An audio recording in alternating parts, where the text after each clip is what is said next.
All right, welcome back to the show, your unofficial Maple Leafs post-game breakdown. Leafs win at 4-1 over the Florida Panthers tonight, the current and former Stanley Cup champions. Hell of a game. I thought the Leafs came out really strong tonight. They played a pretty much a full 60-minute game. A lot of physicality in it. A lot of guys who are really on pucks well. They're passing. The Leafs passing tonight, which usually isn't that good, was absolutely elite tonight. They were passing the puck cross seam down the ice all over the place. It was actually incredible. They looked like they were really all connected just incredibly well tonight. They all knew where each other were. It was just a really pleasant sight to see finally that this team was actually connecting that well. Especially from that Cowan goal, just a beautiful tic-tac-toe play down the ice.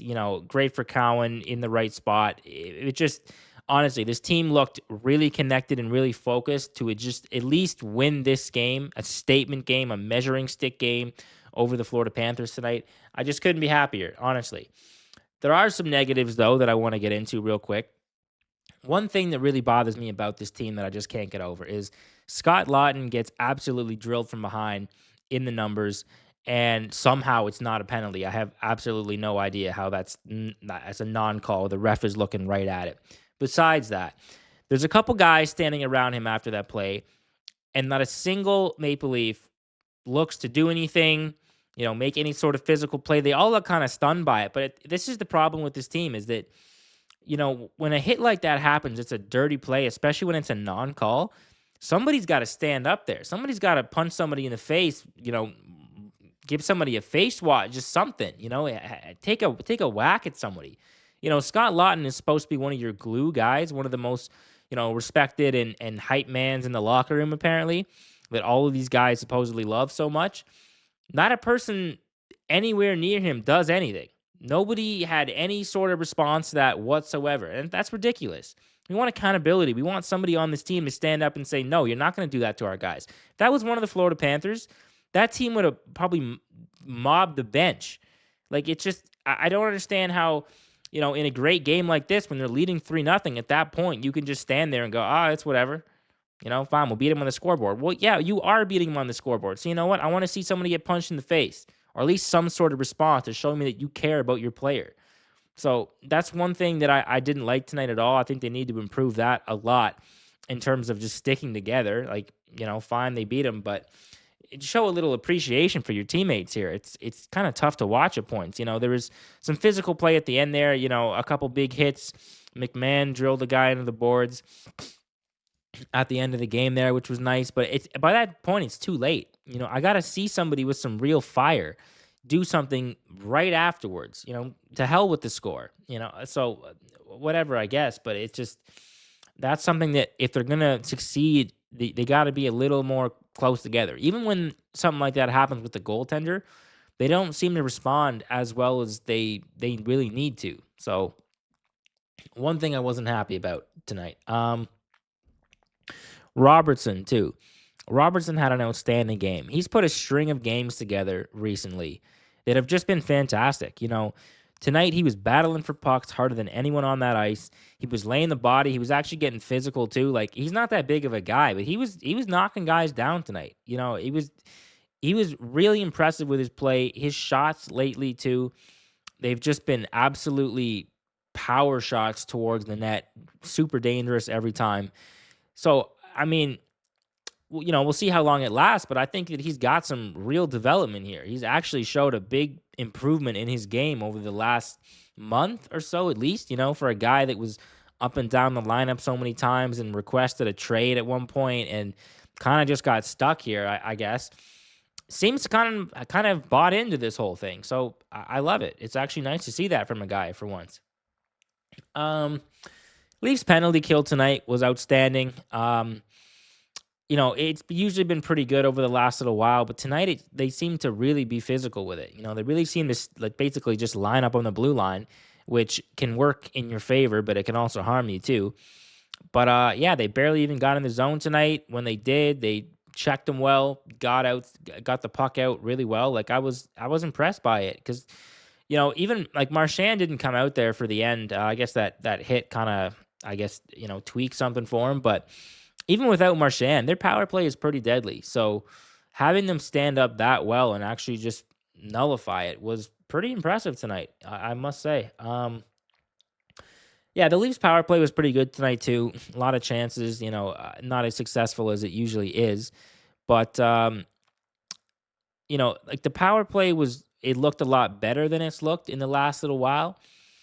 But I'm more impressed with the calls that were like the players that got the calls drawn on them anyways. Like again, Robertson and just a couple other guys who were just working really hard. We don't usually see the Leafs play that well on the boards or be the aggressor in puck battles, but they seem to be doing that a lot more often now. They seem to be a little bit hungrier. And when you're doing that, you're doing good things. It leads to other good things. In this case, they get a couple penalties drawn and some really good chances. So I'm impressed with it. Now, quickly, let's go to Riley because obviously I've been pretty critical of Riley over the last little while. But tonight I thought he played a lot better, had a couple opportunities. But the problem that I'm having now is like, yeah, he had a better game and he needed to have a better game after how the last one was. But there's still some very critical points.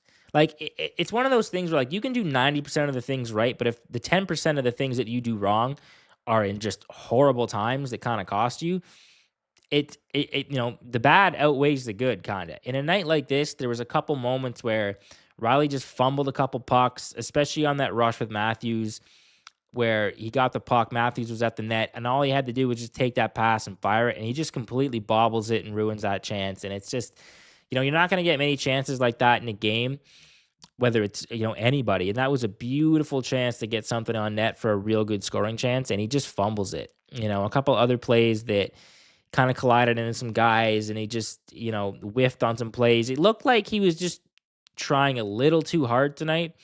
And I'd rather he tried a little too hard than look like he's not trying at all. I'm not going to, kill him both ways, but it's just like you just gripping the stick a little bit too hard tonight and trying a little too hard. You just got to let the game come to you while being competitive. What the hell does that even mean? I don't really know. I get it. It's kind of tough, but it's one of those things. I just think it's like you got to just kind of breathe a little and let the game come to you. Don't try too hard. But I was at least happier with how he played tonight. So it's an improvement. What else we got here for the most part? I guess quickly, let's go to Brad Marchand's comments before the game too. Nobody loves stirring up controversy in this market more than Brad Marchand. Nobody loves it more. And I don't think he's really wrong in what he said, but it's tough to say that like the fans ran him out of town. Well, it's like, yes, that may be true. And I'm kind of glad that we did. It sucks to have him gone, but it's like you also need an identity change. And this is, kind of the growing pains of that identity change. But it's like, yeah, we ran him out of town for the most part because of his play. If he had played better, we wouldn't have ran him out of town. So it's kind of like a partly true statement. So it's just, look, nobody's better at just making a point that people are going to talk about, and clearly it worked because we're talking about it now. But it just, God, he's such a frustrating player to play against. I don't know. I love it, but I hate it. And to say that you were that close to being traded to the Leafs and then not, it's like, are you really? Is that really true? Or are you just kind of fucking with us? Like, I don't know. It's just, I would have loved to see him play as a Maple Leaf, but at the same time, it's like, could I really stomach that though? Could I really enjoy him play with us? And at that point, we didn't know if he was going to be good or bad, and clearly he got traded and became he was already a pretty good player, but he had a couple down seasons. But he definitely fixed his game and has definitely been a very effective player in this league since that little slump that he had. So I guess I would take it, but I would have trouble accepting it for a while, I guess. But yeah, what else we got here? Nyes. Yeah, Nyes was fantastic tonight. Pushing the pace of play, a lot of good passes, a lot of energy getting towards the net. Was super happy with how he's played. I just want to see him keep that more. I hope this doesn't last for like 10 to 15 games and then Nyes kind of just dies off again. If he can play like this and keep that energy up, and it comes with emotional swings. I get it. Sometimes the team is up, sometimes the team is down. But if he can just keep up the energy and play like that, he's got a promising future. So I just really enjoyed it tonight. Great tip in front of the net scores. So you know, I don't know if I'd say he's going to be a future captain because obviously Matthews is here, and who knows how long he actually stays, assuming he stays here for the rest of his career. But if Matthews ever leaves, I would definitely put my vote in for Nyes to be captain. I'll tell you that right now. So hopefully I see that one day, maybe. Yeah, for the most part, I mean, Brandon Carlo was back in the lineup too. I think he was a huge presence back there tonight. Really enjoyed him. I just think like, he's such a physical presence, and with the D kind of being shaky right now, Tanev out probably permanently. It just he made a difference tonight. I think he made a lot of solid plays, a little puck movement here and there, and he was huge. We'll see how it is in the next couple of games, but I'm just quite relieved to have him back because it just makes this team on the back end feel a lot more stable, right? But yeah, for the most part, that's pretty much it. Kind of a late one tonight, so I guess we're gonna finish this up. The Leafs play Thursday against Philadelphia, so yeah, Philly's not a shit team anymore. Philly's been pretty good for the last little while, and it's going to be another challenge for the Leafs. I mean, every game is going to be a challenge for the Leafs, obviously, but Philly used to be kind of a walkover, and now it's going to be pretty competitive. So I'm excited to see that. So hopefully the Leafs can get another 2 points on that, and if they don't, or if they do, I'll be here to talk about it after. So thanks for tuning in, and I'll see you on Thursday night. Cheers.